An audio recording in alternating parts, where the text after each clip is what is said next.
시청자 여러분 안녕하십니까? 계속해서 원주에서 전해드립니다. 대통령 선거까지 앞으로 42일 남았습니다. 각 정당에선 예비 후보들의 경선이 진행 중인데요. 강원 정치권도 승리 전략을 짜며 분주한 모습이지만 정작 강원도를 향한 후보들의 관심은 저조한 상황입니다. 김세정 기자가 보도합니다. 40여일 남은 조기 대선. 본격적인 선거 운동은 다음 달 12일부터 시작됩니다. 대선 승리를 위한 강원 정치권의 움직임도 빨라지고 있습니다. 국민의힘 강원도당에는 도내 당협 사무국장과 국회의원 보좌진들이 모였습니다. 선거를 치를 실무자들의 첫 연석회의입니다. 이들은 단순한 정권 재창출이 아닌 자유민주주의를 지킬 큰 싸움이라며 합심을 강조했습니다.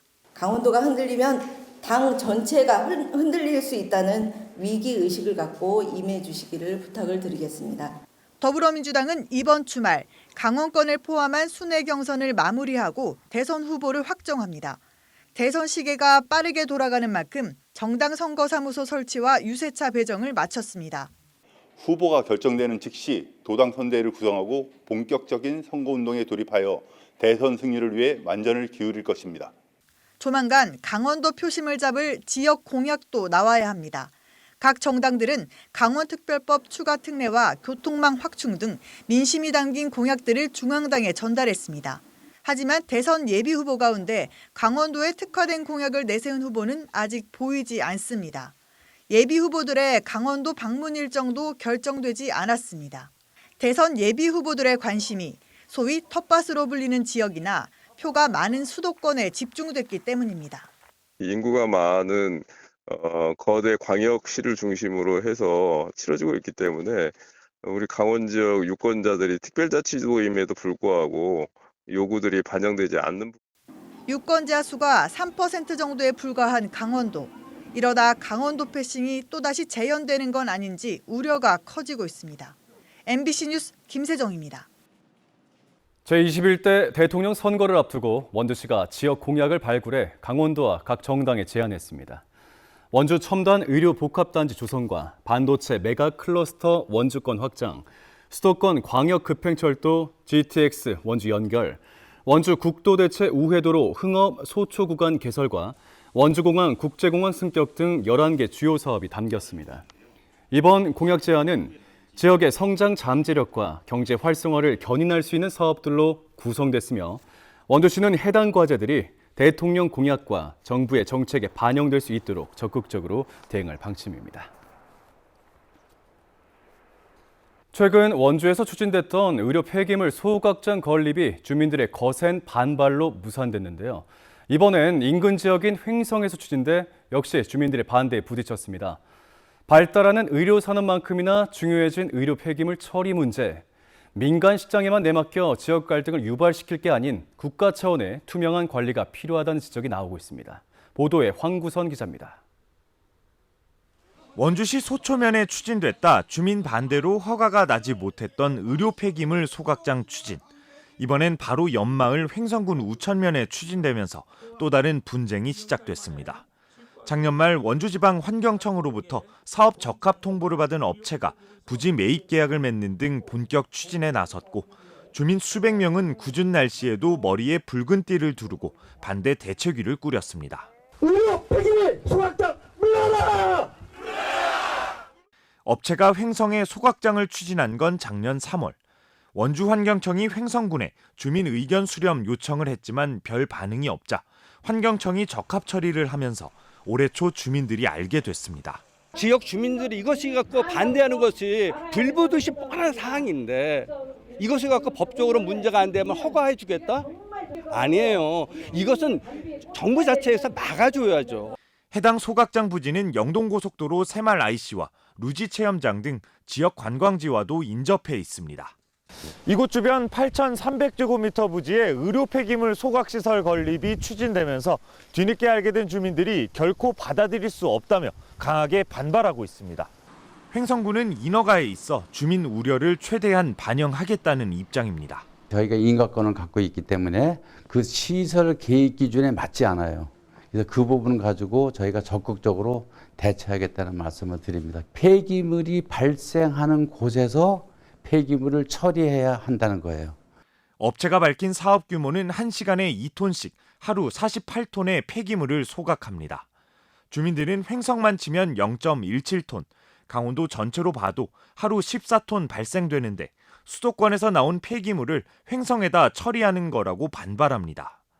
실제 2023년 한 해 전국에서 발생한 의료 폐기물은 20만 4천 톤, 서울과 경기에서만 절반에 가까운 10만 톤이 나오지만 소각장은 서울에 한 곳도 없고 경기 3곳 등 전국에 13곳이 운영 중입니다. 강원에는 아직 들어서지 않았지만 원주와 횡성, 강릉, 영월 등에서 분쟁이 이어지고 있습니다. 의료 폐기물은 감염병 전염과 인체에 유해한 악영향이 생길 수 있는 만큼 시장에만 맡길 게 아니라 국가 차원의 관리와 주민 동의 절차가 필요하다는 목소리가 나옵니다. 해당 지자체나 지역사회 혹은 지역 주민들에게 그 부담을 전가할 것이 아니라 민간에게 맡겨져 있는 역할을 국가가 제대로 이행할 수 있는 제도적인 장치를 마련하는 것이 훨씬 더 중요한 문제라고 해요. 한편 지난해 원주시의 불수용 처분을 받았던 소초면 의료 폐기물 업체는 불복해 행정 심판을 제기했습니다. MBC 뉴스 황구선입니다. 영월 한반도면에선 산업 폐기물 매립장 건립을 놓고 주민 간의 찬반이 엇갈리고 있습니다. 환경오염에 우려가 있고 안전을 담보하기 어려운 시설을 받아들일 수 없다는 쪽과 한 곳이라도 기업을 받아들여 지역 경제를 살리자는 쪽으로 갈리고 있습니다. 보도에 이병선 기자입니다. 영월 한반도면 쌍용 육리 주민들이 일대 3만 제곱미터 규모로 들어서는 산업 폐기물 매립장에 반대하고 나섰습니다. 현재 강원도에서 소규모 환경 영향 평가를 진행하고 있고 이를 통과할 경우 영월군의 결정에 따라 들어서는 매립장입니다. 산업 폐기물 매립장 반대한다. 반대한다. 반대한다. 반대한다.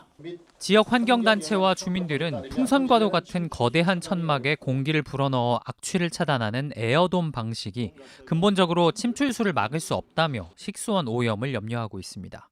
산업 폐기물 매립장에서 발생하는 침출수가 지하수 유입될 가능성이 매우 높으며 이는 지역 주민들의 식수원 오염으로 직결될 수 있습니다. 또 같은 구조의 시설을 사용했던 제천에서 지난 2012년에 많지 않은 눈에도 불구하고 붕괴 사고가 일어나 뒷수습은 정부와 지자체 몫으로 돌아왔다고 지적했습니다. 침출수 발생 등 2차 피해가 발생하였고 여기에 대하여 환경과 국도비를 포함해서 98억 원을 현재 처리비로 투입했지만은 한편 같은 자리에서 곧바로 찬성 측도 기자회견을 열었습니다. 이들은 지역 경제 발전과 주민들의 이익을 위해서는 매립장을 받아들여야 한다며 지역의 절박한 사정을 고려한 선택이라고 말했습니다. 다른 지역에서는 폐기물 사업장도 유치하고 있습니다. 기업체를 유치하기도 힘든 지경인데 들어온다는 기업들을 막아서 해야 되겠습니까? 사업 부지가 집안에 구멍이 많은 카르스트 지형의 영향으로 침출수 유출 우려가 있다는 반대 측과 해당 부지는 단단한 안반지형이라는 찬성 측의 입장이 엇갈리고 있어 소규모 환경영향평가를 검토 중인 강원도와 최종 허가권자인 영월군의 결정에 눈길이 쏠릴 수밖에 없습니다. 영월군은 환경영향평가 결과는 빠르면 다음 달에서 6월 사이에 나올 걸로 예상된다며 이후 30일 이내에 영월군도 허가 여부를 결정할 예정이라고 밝혔습니다. MBC 뉴스 이병선입니다. 윤석열 전 대통령이 비판적인 언론을 적대시하고 탄압하는 새 지역방송 위기도 극심해졌습니다. 새로운 정부에서 방송의 공공성을 회복하고 지역방송을 되살려야 한다는 주장이 커지고 있습니다. 이승섭 기자의 보도입니다. 윤석열 전 대통령은 12.3 내란 당시 포고령에 모든 언론은 계엄사의 통제를 받는다는 조항을 넣어 언론 검열을 시도했습니다. 정권의 비판적인 언론사와 기자에게는 무차별적인 수사와 압수수색이 이뤄졌습니다. 이진숙 방송통신위원장은 2인 체제에서 의결하는 건 위법이라는 법원의 판결을 무시한 채 공영방송 이사와 사장 임명을 강행하고 있습니다. 윤석열 전 대통령이 지난 3년 동안 언론 장악을 시도하면서 공영방송의 공공성은 훼손됐고 국민의 신뢰도도 추락했습니다. 언론 자유와 독립성은 심각하게 훼손되었고 건강한 여론 형성과 합리적 공론의 장이라는 기능 또한 크게 위축되었습니다. 기성 언론이 탄압을 받는 사이 지역 방송의 여건은 더 악화하고 있습니다. 지역방송사는 해마다 방송발전기금을 2천억 원 가까이 내지만 지원받는 예산은 50분의 1 수준에 불과합니다. 시대적 과제인 지역 균형 발전을 위해 지역방송이 제 역할을 하려면 법과 제도로 지원을 뒷받침해야 한다는 주장이 설득력을 얻고 있습니다. 향후에는 별도의 기금을 마련해서 지역 방송을 실질적으로 성장시키고 진흥시키는 그런 방안이 마련되어야 된다는 게. 정치권에서도 방송의 공공성을 회복하고 지역 방송을 활성화하기 위해 정책을 개발하려는 움직임이 시작됐습니다. 지역 소멸 시대이기도 하고 그 소멸 시기에 지역 방송이 무엇보다도 중요한 지역 문화의 구심체, 여론 형성의 장이기 때문에 민주당 방송 콘텐츠 특위는 이달 안에 방송의 공공성을 확보하기 위한 정책을 개발해 대통령 선거의 공약과 새 정부의 정책 과제로 반영하도록 노력하기로 했습니다. MBC 뉴스 이승섭입니다. 강원도와 캐나다 알버타주의 자매결연 50주년을 기념해 알버타주 다니엘 스미스 주 수상이 강원도를 찾았습니다. 이번 방문은 지난해 9월 강원도 대표단이 알버타 주 정부를 공식적으로 방문한 것에 대한 답방으로서 김진태 도지사와 다니엘 스미스 주 수상은 도청에서 만나 여러 현안들을 논의했습니다. 또 알버타 주정부가 2008년 평창 동계올림픽 때 선물한 건축물인 알버타 파빌리온 안내판 제막 행사를 진행했습니다. 강원도와 알버타주는 바이오 헬스케어와 청정에너지, IT 산업 육성에 협력하고 있습니다. 지난해 자율형 공립고로 선정된 원주고등학교의 내실있고 특색있는 학사 운영을 위해 지역사회가 힘을 모읍니다. 원주시와 경동대, 상지대, 연세대 미래캠퍼스, 한라대 등은 오늘 원주고등학교와 업무협약을 맺고 자율형 공립고 교육과정과 지도자료 공동개발, 학생 맞춤형 진로체험 프로그램, 강사와 대학 기자재 활용 지원 등을 약속했습니다. 원주고등학교는 지역대학의 우수한 기술과 환경을 누리며 AI와 의학 등 특성화된 교육과정을 운영할 계획이며 지역이 키운 인재가 지역에 머물며 지역을 살리도록 적극적으로 지원할 계획이라고 밝혔습니다. 평창군이 인구 4만 명 붕괴를 막기 위해 총력전에 나섭니다. 평창군은 오늘 평창군 의회와 경찰서, 소방서, 교육지원청, 금융기관, 리조트 대표자 등 30여 명이 참여해 전입 동료와 평창사랑 주소 갖기 실천 서약을 진행했습니다. 또 전입 지원금을 현행 5만 원에서 30만 원까지 늘리는 방안을 검토하는 등 실질적인 인구 유입책을 추진합니다. 행정안전부 주민등록 통계에 따르면 평창군 인구는 지난해 12월 4만 396명에서 올해 3월 4만 90명으로 306명이 감소했고 출생아 수는 연 100명 수준인 반면 사망자는 월 30명에서 40명 수준으로 자연 감소도 빠르게 진행되고 있습니다. 원주시립중앙도서관이 도서택배 대출 서비스 지원 대상 다자녀 가족 기준을 이달부터 3자녀에서 2자녀로 확대합니다. 도서택배 대출 서비스는 도서관 방문이 어려운 시민들에게 도서관 자료를 무료로 집까지 배송하는 것으로 1회 최소 3권에서 최대 10권까지 21일 동안 대출이 가능하며 도서 반납도 택배 업체를 통해 이루어집니다.